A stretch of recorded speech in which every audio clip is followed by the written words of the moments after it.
PodTech está no ar, meu nome é Cássio Politi e aqui com a Positivo S+, a gente vai hoje falar de como a tecnologia ajuda os negócios que não são de tecnologia. E sim, a gente fala em nome da Positivo S+, que é a nova marca da Positivo Tecnologia. E antes de tudo, eu quero desejar um feliz 2025 a você que nos ouve e a nossa especialista virtual em negócios da Algartec, a Estela. Feliz 2025, Estela. Obrigada. Feliz 2025. Legal, obrigado. Vamos então falar aqui de tecnologia e transformação digital, inclusive inteligência artificial, que pelo andar da carruagem, né, Estela, vai bombar ainda mais nesse ano que começa, hein? Certamente a inteligência artificial generativa vai continuar bombando em 2025. Ela ajuda empresas a economizar tempo, cortar custos e personalizar tudo para agradar os clientes. Dá para usar em marketing, atendimento, criação de conteúdo e até automação. Pequenas empresas também estão entrando no jogo com ferramentas acessíveis. Muito bom, isso me deixa animado, viu?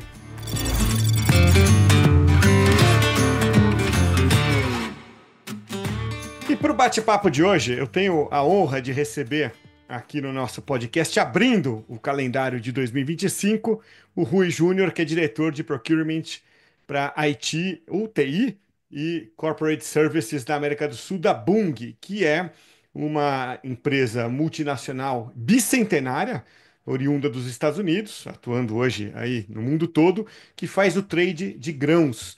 Ô Rui, muito legal ter você aqui. Obrigado por aceitar o convite para bater esse papo com a gente. Obrigado vocês. Uma responsabilidade grande, né? O primeiro do ano aí. Espero contribuir bastante aí com a audiência, com vocês aí. É isso aí. Uma honra ter você aqui. E aqui pelo lado da Positivo S+, a gente tem com muito prazer o Fábio Sampaio, que representa aqui junto comigo o time da Positivo S+. Fábio, muito legal ter você aqui. Obrigado por aceitar o convite também para bater esse papo com a gente hoje. Sempre um prazer, Cássio. Bem-vindo, Rui.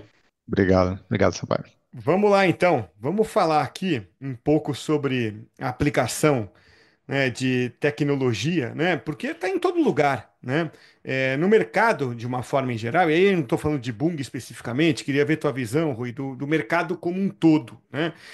Porque a tecnologia está nos negócios, né? Talvez até como core nos negócios de empresas que não são de tecnologia, né? No passado você tinha lá, tecnologia core para quem? Para quem é de tecnologia. Hoje não, né? Hoje ela está em tudo, ERP, BI, blockchain, inteligência artificial, né? Todos esses elementos da transformação digital estão no core de empresas que fazem qualquer coisa. Onde é que está o ganho nisso, na sua visão, hein, Rui? Olha, Cássio, acho que eu sou meio suspeito de falar, né? Minha formação é em ciência da computação, então eu trabalho com tecnologia desde os primórdios lá, né? Me formei em 2000 e...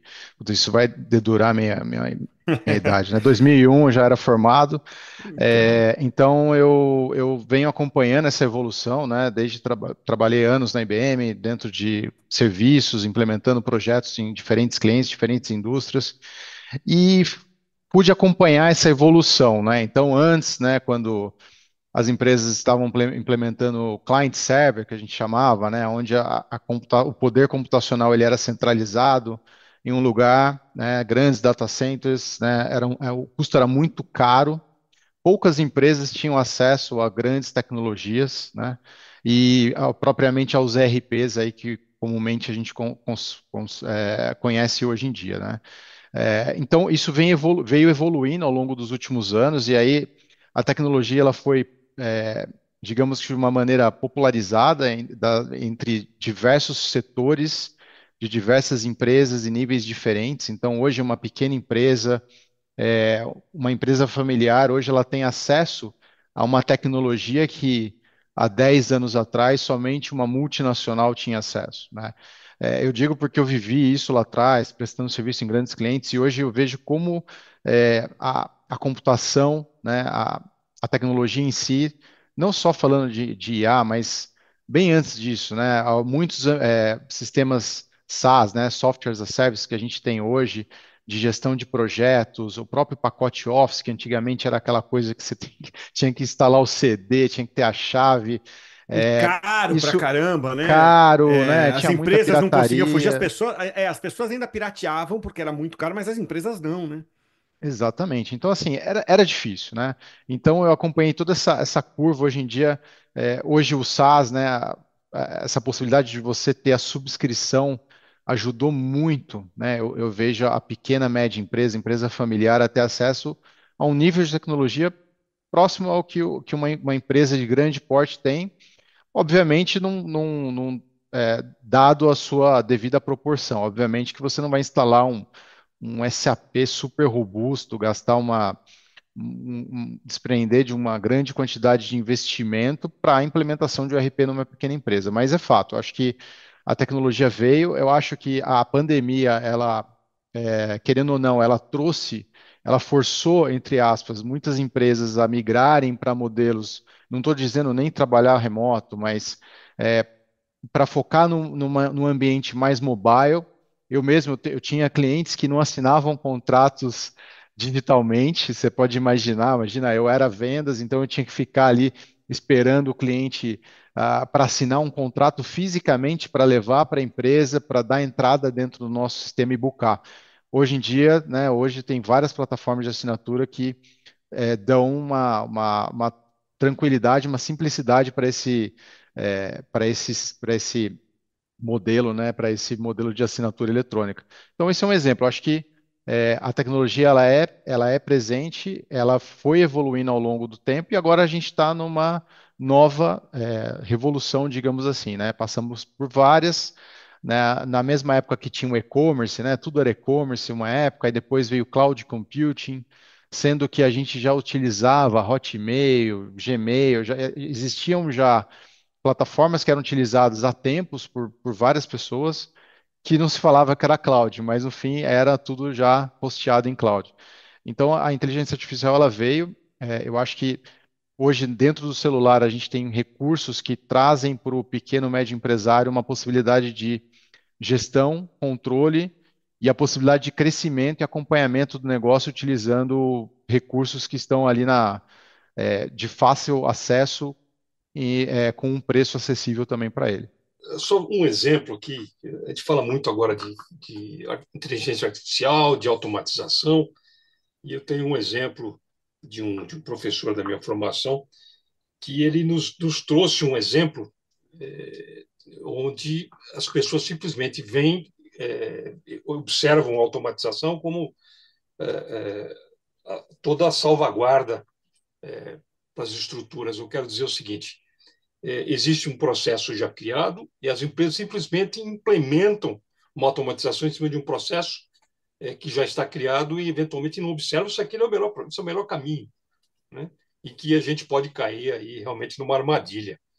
Aí eu queria citar esse exemplo e até perguntar para o Rui como é que atualmente, né, a Bung observa isso, o próprio Rui, né, que ele comentaria sobre isso, é, se pode contribuir, por favor. Claro, claro.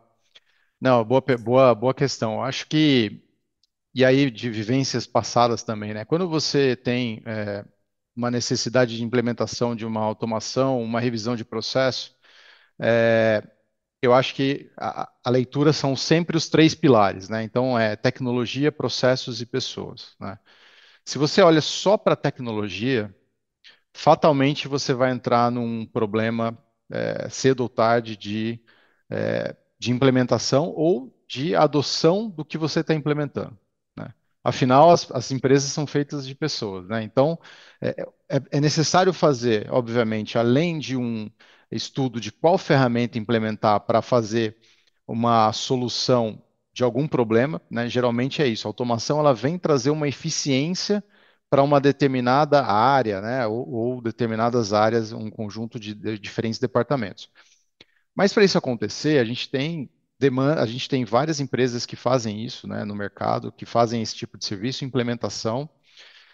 Mas o ponto importante é dentro de casa você trabalhar na gestão de mudança, né, na gestão na mudança do mindset, porque as pessoas elas estão acostumadas a trabalhar de uma maneira. E tudo que é novo, ele traz um medo inerente ali, né? É natural. O ser humano ele acaba tendo uma resistência inicial a qualquer mudança, mesmo que ela seja benéfica. Então é necessário fazer uma transição ali, né, da gestão de mudança onde a adoção dessa tecnologia seja feita pelo time interno, né? E isso pela alta liderança, por exemplo. Então tem que ser uma coisa top-down. Então é uma comunicação desde a alta direção para os outros níveis da empresa, para que isso seja feito com sucesso. Senão ocorre o risco da empresa gastar um dinheiro numa consultoria ou no licenciamento de um software, não utilizar ambos da melhor maneira, gastar um dinheiro e no fim você não consegue a eficiência que você estava planejando, e aí cai naquela questão do descrédito, né? Então, assim, olha, pô, eu sabia que não ia dar certo, ou foi mal implementado, né? Então, eu acho que a comunicação nesse caso, Sampaio, ela é essencial para que você consiga implementar qualquer tipo de mudança, seja ela complexa ou média ou até pequena, né? Começa com um piloto, faz um plano de comunicação, coloca o engajamento da liderança ali, identifica os stakeholders que são os influenciadores internamente, é importante identificar isso. Então, eu acho que o gestor que está buscando uma solução que vai automatizar alguma área, ou alguma atividade, ele tem que buscar pessoas que vão ajudá-lo a implementar isso e a vender isso internamente. Senão é uma questão de tempo para ser um fracasso e aí todo mundo sai perdendo. Acho que essa é a ideia. Perfeito, legal, ótima colocação aí, de vocês dois. Bom, é um privilégio estar nesse ping-pong aí, podendo acompanhar esse papo de vocês. E assim, tá entrando, né, a inteligência artificial, né, com muita força nos últimos 2 anos e pouquinho, né? A gente acho que um marco da AI generativa para nós, assim, para o público em geral, é ali em novembro de 2022, né? Que foi quando ChatGPT revolucionou o mundo. Claro que a AI está aí desde os anos 50 sendo, né, desenvolvida, testada. Antes disso, a gente já tinha inteligência artificial no nosso celular, né? Na Netflix, quando você vai lá, ela te recomenda, né, as séries e os filmes que você gosta, isso sempre foi inteligência artificial. Mas ela chegou ao nosso desktop, ao nosso celular, ao nosso dia a dia, ali por novembro, né, de 22, especialmente com o ChatGPT e depois todos os outros que vieram a reboque, né? Gemini, né, que antes era o Bard, agora é o Gemini do Google, né? Copilot e todos os outros aqui. Mas vai ganhando força até em áreas que a gente não imaginava, né? Por exemplo, jurídico, né? Que é uma área mais sempre muito mais cuidadosa. Você vê que o jurídico é sempre aquela área que é fácil a gente rotular, né, de atrasada, de travada, mas você tem que entender que é uma área que está ali na retaguarda, sempre ela enxerga os pepinos antes de todo mundo. Então não é retrógrada, ela é o goleiro. Pô. Se ela bobear, toma gol e cai no colo dela o problema. A tendência, né, quando a gente vê então assim AI permeando tudo, você acha que a AI, ou a inteligência artificial começar a ser invisível, mais ou menos como foi a internet, né, em que um momento a gente olhava para o mundo físico e para o mundo digital, e hoje a gente já não vê muita separação? Será que o caminho é por aí, Rui? Eu acho que é. Eu acho que obviamente a gente tem que tratar algumas questões aí de deepfake, tem bastante coisa que precisa ser vista com cuidado, né? Eu não digo controlado, né? Acho que precisa realmente ser visto com cuidado, porque a gente sempre tem pessoas mal intencionadas, né? Como tudo na internet, desde o princípio, né? A gente tem os hackers, né? Que fazem o uso indevido de acesso, né? De informação e vazamento de informação e por aí vai. E a IA a gente não vai ser diferente, né? Mas eu acho que é uma tendência que a gente precisa abraçar. Do ponto de vista jurídico, aí, dentro da minha função atualmente, eu tenho uma proximidade muito grande, né, com esse meio, por questões, né, de gestão de contratos, avaliação de contratos. É, eu acho que a IA ela já pode ajudar e já está ajudando na análise de minutas, e aí, para cláusulas assim, padrões, eu acho que pode ajudar e já está ajudando, né? Agora, a questão jurídica tem alguns pontos, eu diria alguns não seria brecha, mas assim, algumas coisas que elas são meio que não são tão óbvias, né? Então, eu acho que o machine learning ele vai demorar um pouco para conseguir chegar num raciocínio que pode trazer vertentes diferentes do ponto de vista jurídico efetivamente. Então, hoje você entra numa reunião com jurídicos diferentes e cada um traz uma bagagem muito rica, né, de estudo, de experiência. Então, uma cláusula ali, eu já participei de calls que em uma cláusula a gente gastou 40 minutos num parágrafo, sabe, de 4 linhas, porque cada jurídico tinha uma interpretação diferente. Então, se você colocar isso dentro do chat GPT, ele vai trazer uma análise inicial e você vai ter que ficar ali no prompt digamos que garimpando para, olha, mas e se, e praticamente você vai ter que dar uma aula jurídica para ele conseguir chegar próximo a um outro resultado que você gostaria. Então, assim, é uma questão de tempo para isso acontecer. Mas eu acho que já é presente, a gente já vê muita ferramenta sendo utilizada. Eu acho que traz para a área jurídica, no geral, uma certa eficiência, onde algumas análises de minutas padrões ali, de cláusulas padrões, elas eram feitas por advogados, mesmo sendo júnior ou não, ou associados, mas que assim, necessitavam de um tempo de um profissional, né, que custa caro, e que ele pode usar em outra frente. Eu acho que é essa a ideia, e não só no jurídico. Eu acho que a IA não é aquela questão, olha, vai tirar ela vai trazer a eficiência em algumas áreas e os profissionais precisam ser qualificados para utilizar a AI da melhor maneira possível. E não que todo mundo vai perder o seu emprego. Eu acho que isso aí foi falado lá atrás, né? Eu acho que quando o Excel, né, o Lotus, o Excel, nossa, Lotus eu busquei isso aí no fundo do Eu baú, fiz hein? curso de Mas, Lotus, fica tranquilo, Rui. Fiz curso então de tá, DOS, nossa, que era o pacote DOS, Lotus 1, 2, 3, eu lembrei daquela WordStar, telinha né? verde, né? É Então, aquela lá. naquela época, meio que foi o terror aí dos contadores, o pessoal, vai todo mundo ser mandado embora, porque assim, meu pai, por exemplo, é economista, ele fazia folha de pagamento na mão, né? Então, teve uma certa resistência lá atrás. Imagina, o Excel, ele é uma ferramenta incrível e todo mundo utiliza, contador, economista, qualquer um utiliza Excel e continua com o trabalho. A questão é que ele teve que aprender a lidar com Excel e realmente, o Excel trouxe muita coisa. E aí a IA agora está E entrando. aconteceu, deixa eu te contar uma história, Rui, para você, pro Fábio, para quem está ouvindo a gente. Legal. Meu pai me contou essa história, né? Meu pai está com quase 80 anos e ele tinha um tio que tinha uma loja lá em São Vicente, né? No litoral, lá onde meu pai mora. E, e surgiu a calculadora. Esse tio dele ficava ofendido quando alguém fazia uma conta na calculadora, né? Por quê? Pô, é um absurdo, vai deixar as pessoas Ah, burras, ele falava, né? E ele se recusava a fazer na frente do cliente lá a calculadora, ele achava uma ofensa, né? Quer dizer, isso é do ser humano, né? Não é da tecnologia. exatamente, exatamente. É uma resistência natural e eu acho que a gente tem que passar por isso. Eu acho que a gente teve a oportunidade, né, a nossa geração aí, a gente teve a oportunidade de passar por todas as mudanças, as evoluções da tecnologia, e essa é mais uma. Eu acho que a gente tem que encarar como que, vai acontecer e tem que acontecer da melhor maneira possível, né? O importante é se preparar, e aí a questão é você estar sempre buscando uma atualização. É assim, inteligência artificial também, no meu entendimento, é algo que presente, futuro, né? Esse, nós vamos ter que conviver com isso e é muito saudável, né? É, eu tenho a formação em matemática, então minha cabeça também é muito zero e um, né? Mas eu penso assim, na minha humilde opinião, existe uma coisa que a inteligência artificial ela não pode suprir, que é a intuição. Então, ou seja, Concordo.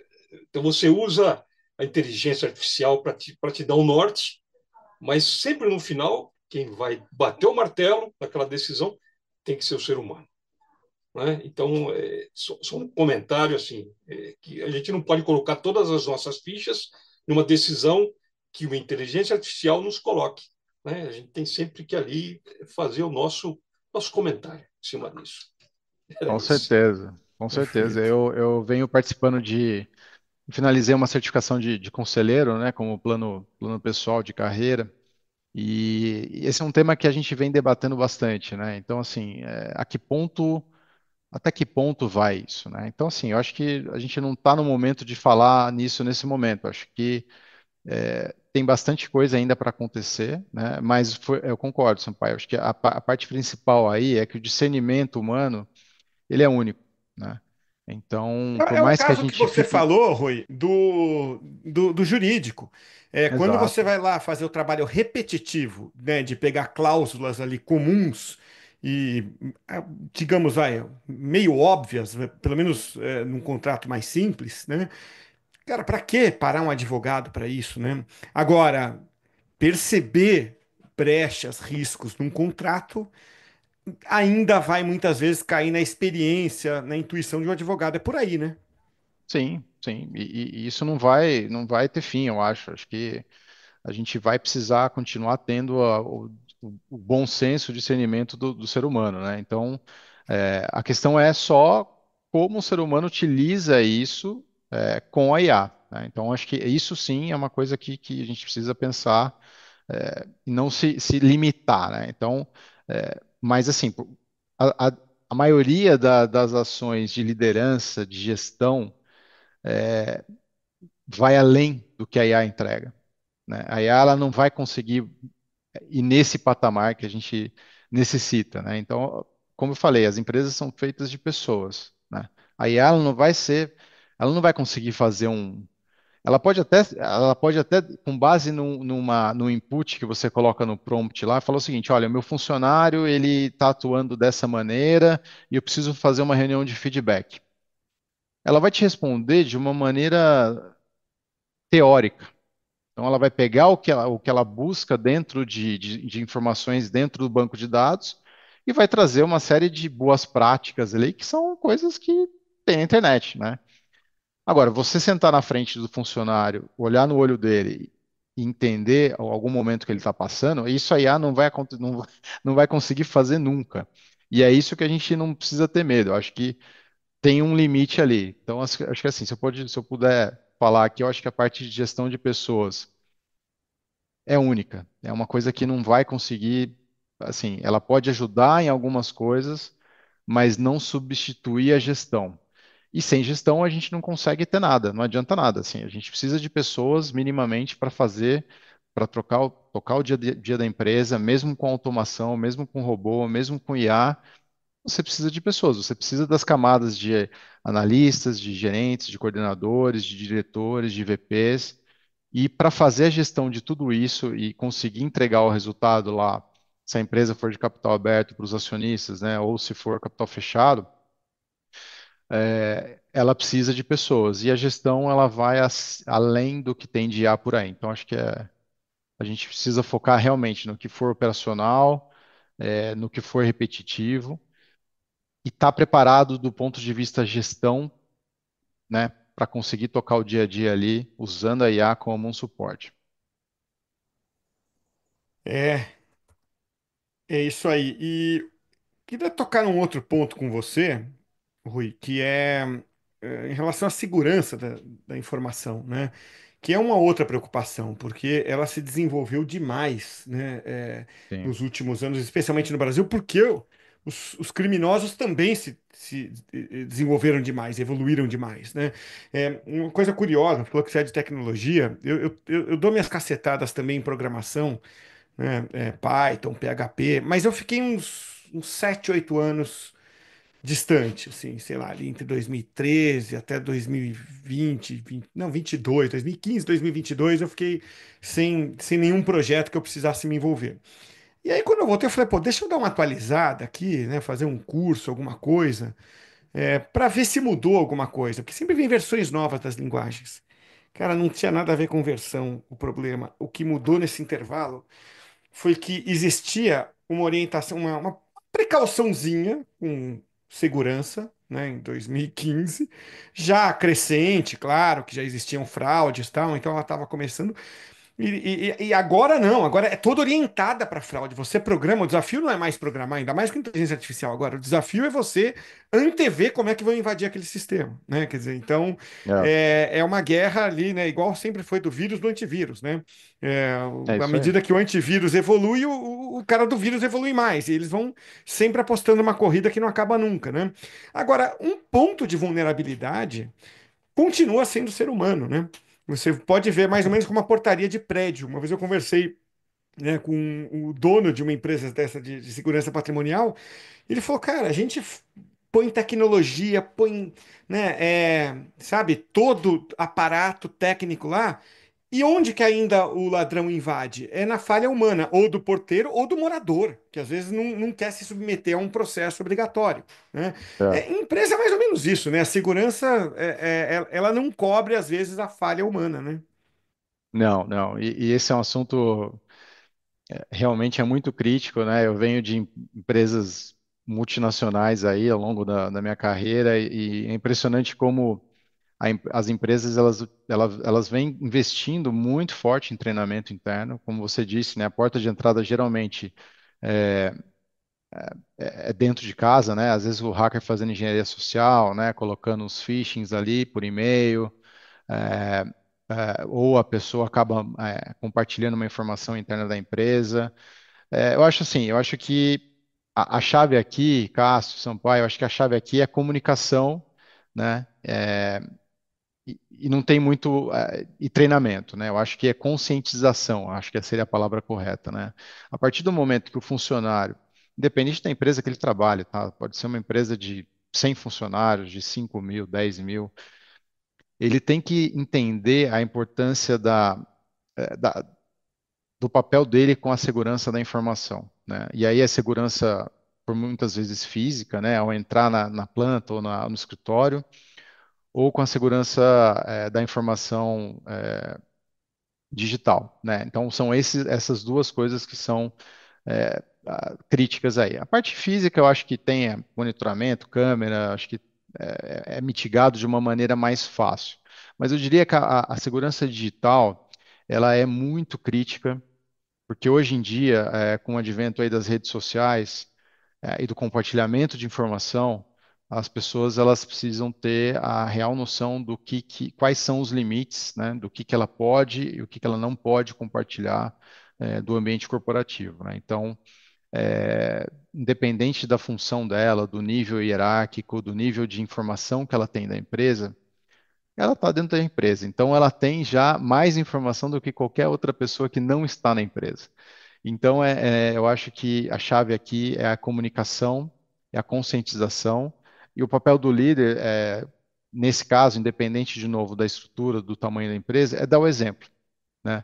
É dar o exemplo na questão da divulgação de informações. É importante que a liderança traga esse exemplo de não divulgar informações confidenciais, de tratar, dependendo do tamanho da empresa, onde eu trabalho, por exemplo, tem área de comunicação, que dependendo do evento que a gente participa, aonde eu tenho que levar o nome da empresa, representando o nome da empresa, ou falando de cases de sucesso, eu preciso passar por um crivo da área de comunicação para aprovar o evento, o que eu posso falar, o que eu não posso falar, né? É muito importante isso. Isso dentro de uma estrutura mais robusta. Numa estrutura menor, fica a cargo do líder direto ou do dono da empresa, muitas vezes, fazer esse papel com o funcionário. É fácil? Não, não é, porque pode-se entender um microgerenciamento, né? Mas eu acho que o papel é da liderança, porque são os dados da empresa. Obviamente, não é legal você ter o nome da sua empresa é, muitas vezes injustamente divulgado dentro de uma notícia, e a gente sabe que hoje em dia a internet, uma vez publicado, fica manchado e é difícil você reverter isso, né? Do ponto de vista de fraudes, né? Acho que invasões, assim, hoje a tecnologia ela tem é, muitos artifícios, né? Eu até brinco com o pessoal da TI da minha empresa que as máquinas elas têm tantos agentes, né? Ali fica um pouco carregado, né? Para às vezes subir, reiniciar o computador, mas no final das contas, antes quando a gente tinha só aquele antivírus, né? Quando a gente estava lá com Windows 2000, né, as versões antigas, XP, a gente tinha uma preocupação do Windows, do antivírus. Hoje em dia você tem antivírus, você tem um firewall do próprio sistema operacional, muitas vezes as empresas colocam um firewall adicional, é, enfim, são maneiras, alguns, eles bloqueiam alguns sites, e eu acho que por mais críticas que às vezes aconteçam, né, às vezes a pessoa fala, poxa, mas eu quero acessar o meu e-mail pessoal, eu quero acessar um site determinado na minha máquina e não consigo, tudo tem um motivo, né? Eu sendo de TI, eu não defendo de maneira nenhuma nenhum tipo é, de controle radical, mas eu acho que a empresa ela tem que defender o controle da informação para que ela não tome o prejuízo. Se necessário for fazer algum tipo de bloqueio de acesso, e tendo a devida justificativa, eu não vejo nenhum problema e eu incentivo, porque às vezes o funcionário acaba clicando no e-mail de phishing que leva para um site aonde vai instalar um cavalo de Troia, por exemplo, então você bloqueia ali desde o começo. Então a função da área de TI é fazer essa blindagem e a função da liderança é divulgar a importância para toda a linha de funcionários que é necessário tomar cuidado aonde clica, com qual informação que você recebe, se a informação ela vem de algum site oficial, é, se o domínio muitas vezes é um domínio fake ali, são pequenos detalhes que com treinamentos específicos, até com gamificação, né? Tem bastante empresa que trabalha com gamificação que traz uma maneira mais didática de você identificar os phishings, né? Essas coisas.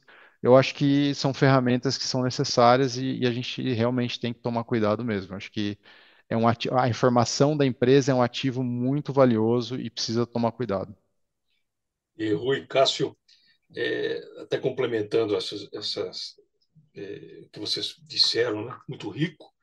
Além da segurança lógica, eu também vejo muito problema com segurança física. E vou dar um exemplo para isso.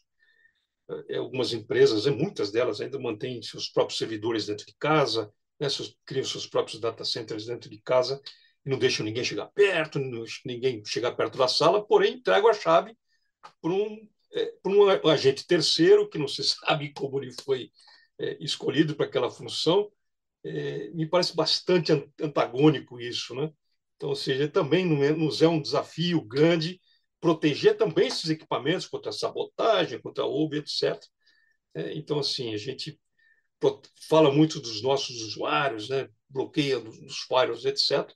Porém, a gente tem ainda também essas brechas, né, para cobrir pela parte física, né?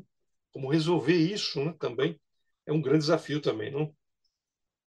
Sim, sim. Eu acho que e por isso que né, não ultimamente, né, mas nos últimos anos existem certificações dos data centers, né? Então são os tiers, né, que eles chamam, né? Então os níveis de segurança, é, não só da parte de cabeamento, né? Tem vários níveis diferentes ali de refrigeração, segurança física e eletrônica. Então assim e por isso que foram concentrando, né? Grandes empresas foram concentrando os data centers nesses grandes centros, né?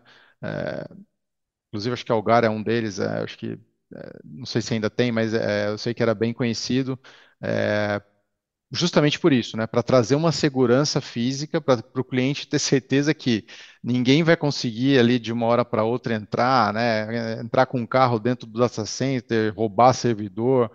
Então, acho que ultimamente, né, nos últimos anos, a gente vem vendo esse movimento e, obviamente, tem os data centers das clouds, né, de AWS, Microsoft, que muitas vezes eles não têm um endereço divulgado justamente por isso também, por segurança, né? Deixa eu aproveitar, Rui. Você falou da Algar, um anúncio que saiu recente aí, final de dezembro, a nova marca, tá? Algar Tech MSP, foi adquirida pelo grupo Positivo, então agora a Algar Tech MSP é o Positivo S+. Tá? Então, claro que a Legal. gente por um tempo vai continuar falando, né, algumas vezes Algar, porque, claro, foi muito, muito marcante. né? Mas só para o pessoal que está ouvindo a gente não estranhar, porque eu abria falando de Positivo S+, essas coisas, mas não era Algar e tal. Inclusive o histórico do podcast aqui mostra isso. A gente até um ponto foi como Algar Tech MSP e agora Positivo S+. E você Legal. falou da sua carreira, ô Rui, você mencionou ali brevemente, eu queria para encerrar te perguntar isso. Você falou brevemente ali de, pô, tô me preparando para me tornar conselheiro de empresa, né? E eu vejo cada vez mais oferta de preparação para isso, né? É, Você tem aí até uma estreia marcada, né, para esse ano, 2025, aí como conselheiro. Na minha cabeça, é engraçado, né? Como a gente faz umas deduções e acredita nelas até que um dia a gente descobre que estava errado, né? Na minha cabeça, o conselheiro era o velhinho, né, que teve uma carreira brilhante por décadas, né? E a hora que ele se aposenta, ele vai falar: Bom, agora eu vou dar conselho para as empresas aqui. Então, eu sento lá, trabalho uma vez por mês, né? Ganho um dinheiro, porque estou vendendo meu conhecimento, não meu tempo, né? E não é isso, né? Assim, acho que virou um posto ali muito diferente desse estereótipo que eu e talvez mais gente tenha criado na cabeça, né? Pelo contrário, né? De pegar gente, às vezes, em muita atividade, gente especializada em certos temas e colocar ali no conselho, né? Para ajudar a empresa a seguir rumos, tomar decisões estratégicas. Como é que é isso, hein, Rui? Como é que está sendo a sua experiência e como é que se trilha esse caminho, né, inicial aí de conselheiro? Legal, Cássio. Boa pergunta. E eu tinha a mesma visão que você, tá? Até entrar, né, dentro dessa empresa, dessa certificadora, né? Eu tinha a mesma visão que você, né? Que seria uma coisa só para pessoas mais de idade, né? Já aposentadas ou próximas a se aposentar, tal. E de fato tem os dois lados, tá? Você tem pessoas que têm uma faixa etária mais um pouco elevada, já são aposentados e que fazem isso já é, e que fazem isso a partir da aposentadoria em si. E O que é que muito está valioso, né? acontecendo? Que é muito valioso e que eu acho que traz muito valor, realmente, né? Com essa experiência de vida, imagina, né? A pessoa com 60 anos, 70 ali, com o que viveu, o que pode contribuir. O que acontece é que o volume de empresas familiares, né, que a gente tem aqui no país, é um número muito grande, né? É a grande E maioria, não parece, mas é a grande é maioria. a Eu não grande lembro qual é o maioria. percentual, mas é coisa assim, 90% ou mais. É a grande maioria. E essas empresas, elas têm uma deficiência, eu diria, ou uma necessidade de gestão barra, eu diria, governança. E aí, essas certificações, e hoje em dia tem várias, né? Tem várias no mercado, de vários modelos, de grandes instituições aí, FIA, tem Dom Cabral, tem várias, né, por aí. E o que está acontecendo? É justamente isso, é preparar as pessoas para fazer um conselho consultivo, né, que é diferente do conselheiro, tipo, o conselheiro da Petrobras, é diferente, né? Você faz parte de um board que você assina pela empresa, né? Então, o meu foco nessa certificação é me preparar para um conselho consultivo, onde eu vou ser um consultor ali, um braço direito da empresa, onde eu posso fazer parte de uma banca de outros conselheiros, ou eu ser um conselheiro único ali para uma empresa menor, uma empresa familiar ali, para ajudar o proprietário ou os sócios a melhorar a governança. E aí essa governança ela toca em diferentes aspectos, em diferentes áreas. Então essa certificação ela traz, é como se fosse uma pós-graduação, né? Ela traz alguns skills diferentes da minha área hoje e que eu vou incluir a minha experiência de vida, a minha experiência profissional para lá na frente conseguir trazer um valor para essa empresa que vai me contratar como conselheiro. Então, obviamente, a faixa etária ela vai. Você não vê pessoas muito mais novas. Eu tenho 44, mas tem pessoas um pouco mais novas, mas não muito além disso. Por quê? As aulas em si também são de muito conteúdo de experiência. Então, você não vai ter um recém-formado dentro de uma aula de conselheiro, né? Então, é justamente um público mais nessa faixa etária para cima. Então, você tem de tudo, muitas mulheres, que eu acho que é bem legal. Eu acho que Você hoje, participando dos eventos de network que a gente tem, é bacana ver que tem bastante mulher atuando como conselheira, né? E com bastante experiência de mercado. É, é um conteúdo muito rico. Eu acho que é um plano que eu estou fazendo para médio e longo prazo, né? Embora esse ano eu comece o meu primeiro conselho, eu estou fazendo um plano para juntar mais tempo, né, de corporação, né, de pegar mais currículo aí lá na frente ter um currículo mais de conselheiro e mais cabelo branco também, né, para poder ajudar os clientes aí. Essa é a ideia. Mas é uma coisa muito rica e tem muita demanda. Vocês não têm, assim, startups, por exemplo, né? Startups, às vezes você pega pessoas muito jovens que começam um projeto, que conseguem um aporte, a empresa passa de uma startup para uma pequena empresa, e se não tem governança, não tem como crescer, né? O Nubank é um caso específico, né? Um exemplo que começou pequeno e aí ele foi crescendo e ele foi implementando governança, de maneira que hoje o valor de mercado é gigantesco, né? E só cresce. Mas nenhuma empresa cresce sem governança. E governança não é controle, tá? É importante dizer isso. Ah, vocês vão implementar microgerenciamento ou implementar processos que não precisa? Não.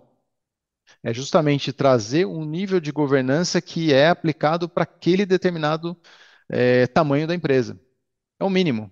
Você ter um mínimo de governança já traz um aspecto totalmente diferente. Então, às vezes, o proprietário ou o grupo de sócios de uma empresa, eles não sabem por que eles estão tendo um turnover alto, ou por que, que o resultado da empresa, o resultado financeiro não está de acordo com o que eles achavam que estaria, ou a área de contratos deles não estão fechando os contratos com qualidade, ou eles não estão conseguindo reter clientes, o NPS está muito baixo. São coisas que pequenas ações que um conselheiro pode ali atuar pontualmente, como você falou, uma vez por mês, uma vez a cada 15 dias, com reuniões específicas, dá alguns inputs para a linha societária ou para o proprietário que ele deve olhar para alguns pontos específicos. E é isso que a gente aprende nessas certificações de conselheiros e mantém isso no network ali no dia a dia, com essa rede de contatos. Então, eu acho muito rico, eu acho que vai ser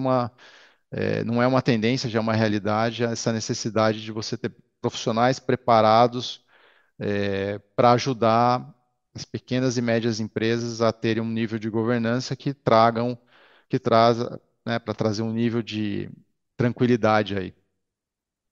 Essa é a ideia. Comentando também, também acho que essa experiência que a gente busca, né, dos mais experientes, os mais antigos, né? Ela é sempre importante. Eu tenho um caso rapidinho de um mestre, de um chefe dando aula de culinária, ensinando as pessoas a fazerem pão.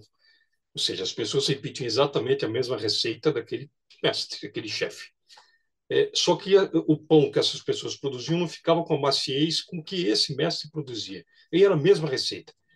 E aí começaram a mapear e observar como esse professor fazia esse pão. E era uma pequena torcida que ele fazia quando ele estava sovando a massa, que é o conhecimento tácito daquilo que você não consegue descrever no papel. Então, assim, esse que é interessante, importante, de conseguir aprender com os mais velhos, né, com os mais antigos, porque essa experiência também é bem importante dos que nos antecedem. Legal. Excelente história aí, Fábio. Bem fácil de visualizar isso que você está falando. E às vezes a gente, quando é mais novo, portanto, as gerações mais novas não valorizam tanto, né, quanto poderiam, né? Acho que é uma questão até da idade, não fico julgando aqui, mas é uma pena, porque, puxa, aquela coisa que a tua avó dizia, às vezes você só vai entender depois dos 40, né? É isso aí. Então, Bem por aí mesmo. é isso aí. Maravilha. Ô, Rui, quero te agradecer demais pelo papo. Uma delícia conversar com você aí. Muito Imagina, bom obrigado. mesmo, um papo muito prático, muito fácil de acompanhar. Então, obrigado. Volte mais vezes, viu, Rui? Agradeço o convite, fico à disposição. Desejo um excelente ano para vocês aí nessa nova fase aí, positivo aí. Espero que vocês tenham bastante sucesso aí. Muito obrigado. E Obrigado, Fábio, Rui. obrigado aí mais uma vez pelo seu tempo. Eu que agradeço, Cássio. Obrigado, Rui.